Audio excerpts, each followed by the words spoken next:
Hello ladies and gentlemen, MarauderEX here, back with more Let's Play Shining Force 3, Scenario 3. As you can see, I'm still in the Dragon Graveyard, and we have Don Hort resurrected. We revived him, so he is now a useful member of the Force. And one thing I learned is I did not actually have to sacrifice him to get that treasure. I could have just waited and aggressed at the end of this fight, or at the beginning of this fight, to go back.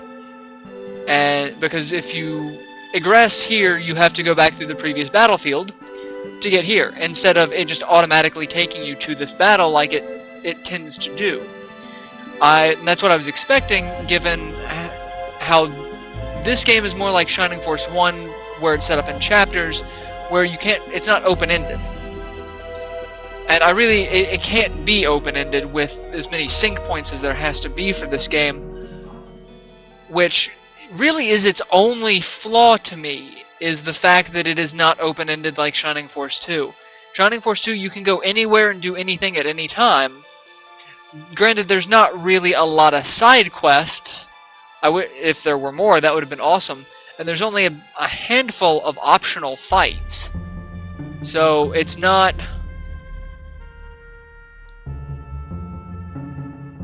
You know, it's not the biggest thing in the world, but... it was one of those things that I was kind of looking forward to seeing if I could do. Alright, that I feel might be overexerting myself just a bit.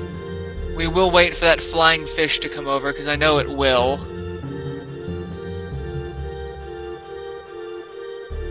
Yeah, I can't provide adequate range support right now, so it's gonna stay there.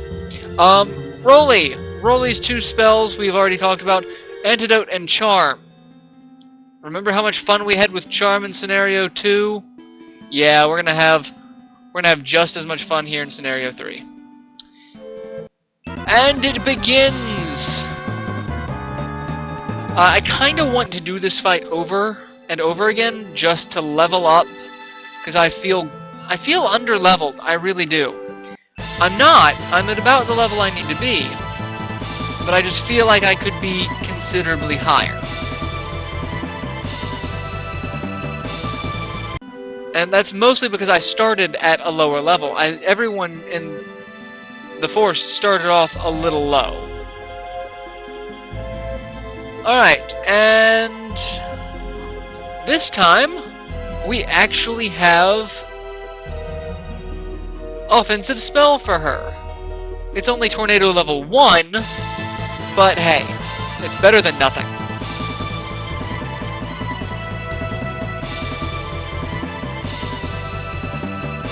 And yeah, better than nothing. Not by a whole lot, but better than nothing. So what I'm going to do is I'm going to clear out as many of the bad guys as possible, and then send my force up to the ruins, because we do have access to the ruins because of the map. And we're going to get the ruins. There's only 2 treasures, and they're not like must-haves, but they are, if we have them, they will make life considerably easier. So that's where we're going to go with that. Alright.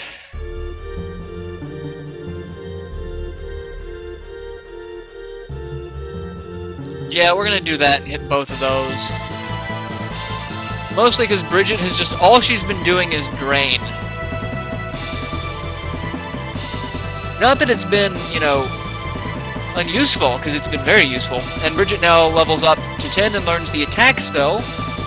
So as of now, Bridget has all 3 of her spells that she would have to learn. So, yay! And Icebreaker, which is so much cooler in Scenario 2 and 3, because, or at least in 3, because it freezes people's feet. That will be a very useful ability. And I could charm the fish. But where's the fun on that? We're gonna come over here and attack the crab. Yeah, Raleigh is just a centaur, just without the, you know, person thing. That doesn't sound creepy or racist at all, does it? I've said it before, Shining Force is one of the only series that actually has centaurs as a major race. It's kind of overlooked in a lot of other fantasy games, mostly because I would imagine doing a character model for Centaur would be a bitch. I can imagine a character model for Centaur in something like Skyrim being very aggravating to deal with. So, now we're gonna get Cyclops and Kate more involved in this fight. And we're also going to remember that Cyclops can capture dragons. So we are going to make sure any dragon, except for the one needed to end this fight, we get the killing blow with Cyclops. And every time I say Cyclops, I'm not thinking the Dragon Man, I'm thinking the X-Men. Like, I'm thinking of, you know, Cyclops with his optic blasts coming forward. That would make... oh... that would be a fantastic idea for a tactical RPG, wouldn't it? An X-Men based tactical RPG. I mean, they already have the action RPG with Marvel Ultimate Alliance. Alright, we're gonna save some of her MP because we need to get up there.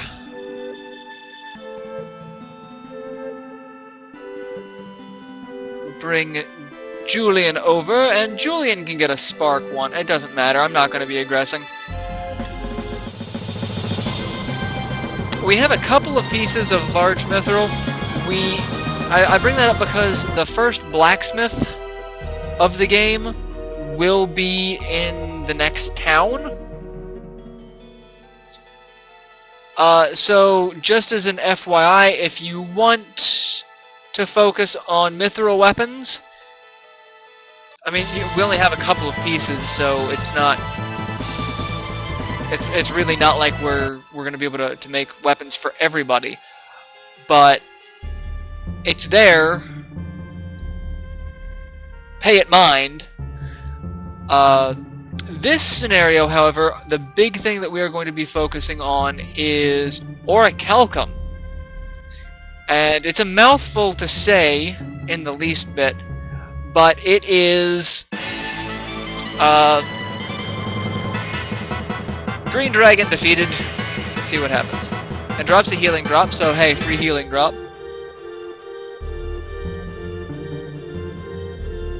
Will you add Green Dragon to the force? Sure! Why the hell not? And now we need to heal.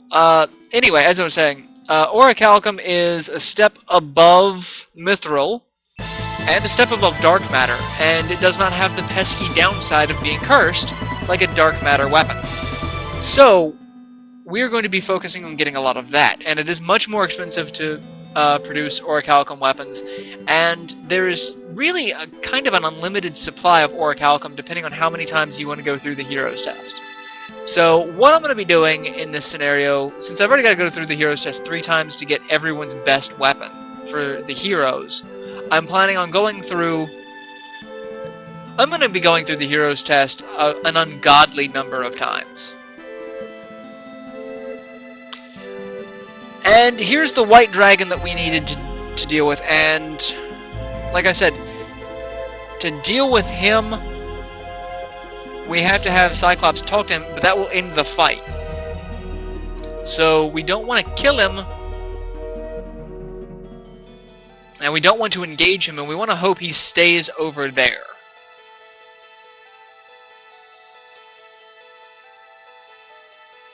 A white dragon is a powerful foe, yes.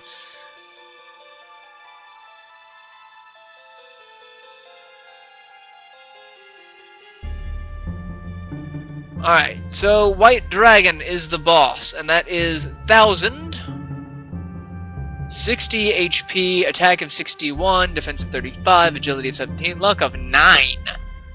I hope he carries those stats when we get him.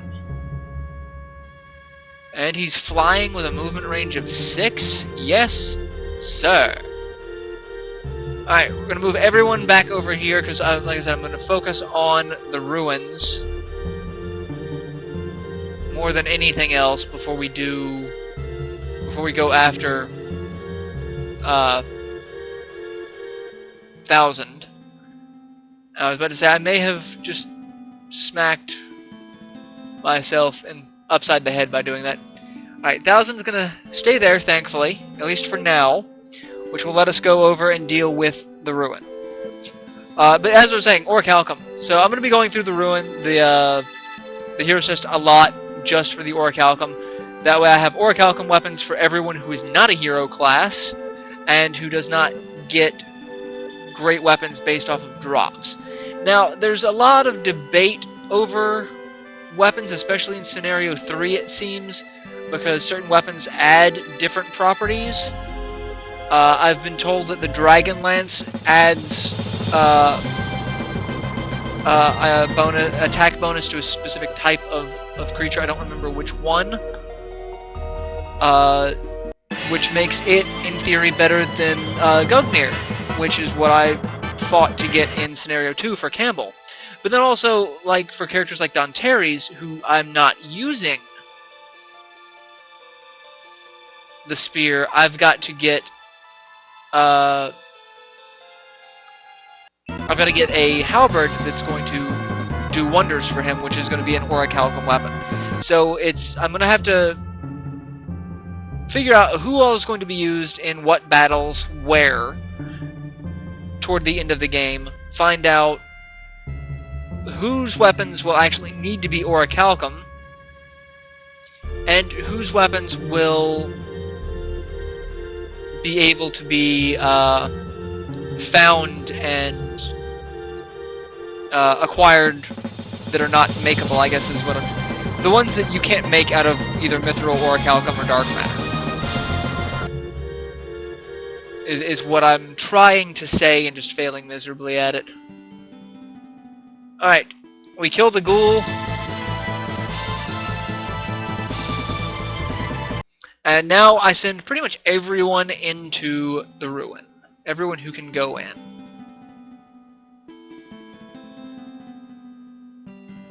Yeah, we're just gonna send everyone in.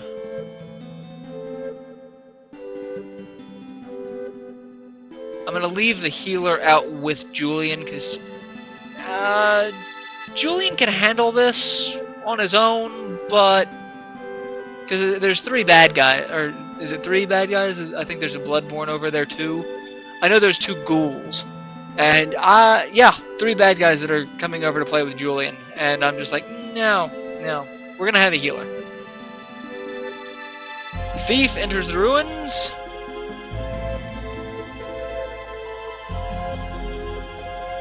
And I need to see the thief map to see what it is, what I'm getting myself into here, as I move everyone into the map.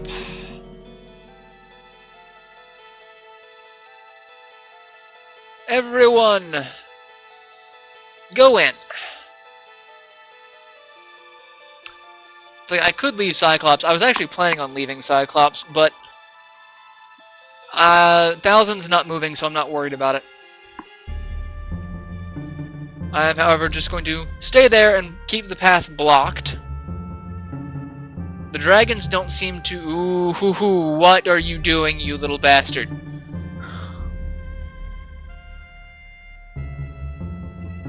Alright, Thief Map 2. Directions. To catch up with the thief, send your fastest characters to the middle door of the 3 doors that face them. Open the door by inspecting it, move your characters forward to the next door in front of them, go through there and attack the thief, causing him to drop the treasures.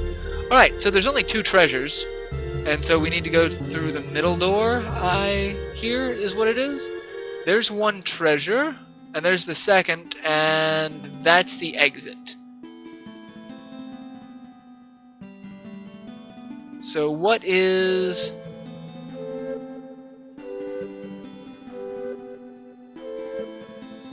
Alright, Raleigh can open the door.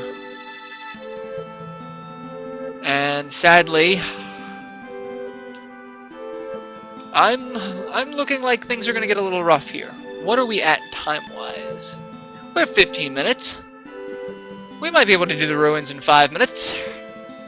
Especially if I cut stuff out, but I mean, I'm gonna get the crap kicked out of me here in a second. Yeah, there it starts. But because I'm using the terrain to my advantage and using the bottleneck, I'm not too worried.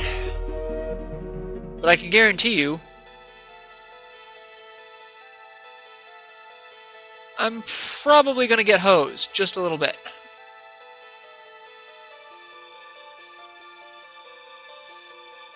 Can Donhort open that? Yes. Does that mean Raleigh can go through? No.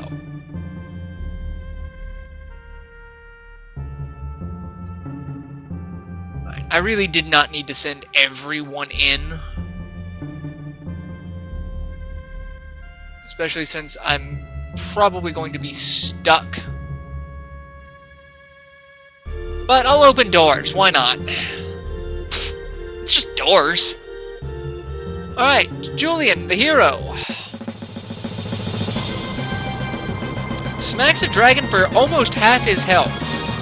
Yeah, Julian is going to be a ridiculously high level at the end of this, because I guarantee you he's going to end up killing everyone that comes up here. And it's a flying creature, so I'm going to go with Tornado.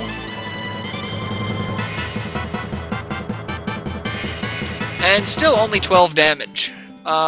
Yeah, her attack is not all that high up. And Green Dragon attacks again. Now we're gonna heal Julian.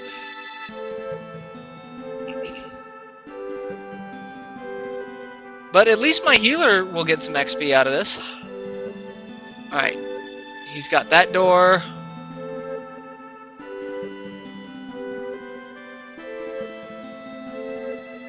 Alright, I can do this. Yeah.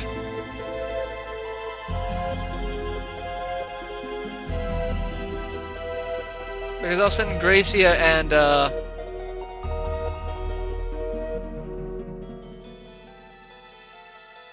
yeah, that's pretty much it.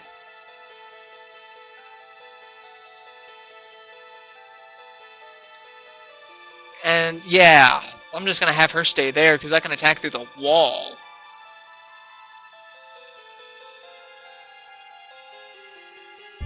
Yeah, if you send everyone in, and if I'd sent Gracia over to that door the first time, I could have probably had the two of them out of there by now.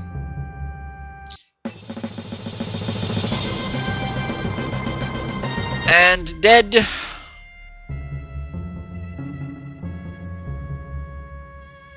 And heal. And now it gets boring on the outside.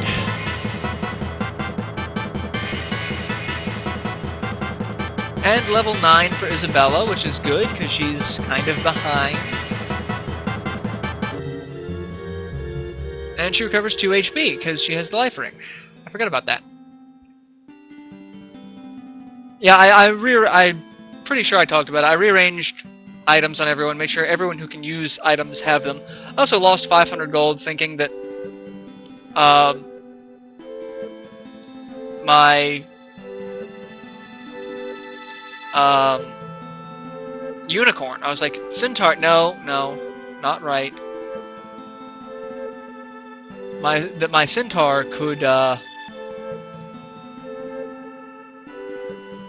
equip like an iron bracer and things as such, but no, they can't. And got the lucky cookie, which is one important treasure, and we get the healing ring, which is another important treasure. Like I said, these aren't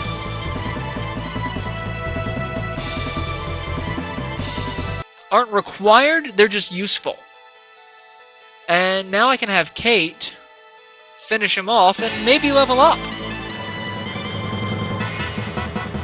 Don't mess with the Shining Force. Don't try to steal our stuff. This is our stuff. And so yeah, I'm done with the ruins in this episode, which is fantastic. And now I have my force back outside, which means Julian does not have to be an XP sponge. So I'm going to go ahead and take this opportunity to end this episode here, and I will see you guys in the next installment, in which I do not kill 1000 and see if we can get him on our team. So yeah, I'll see you guys in the next installment. Till then, later everyone.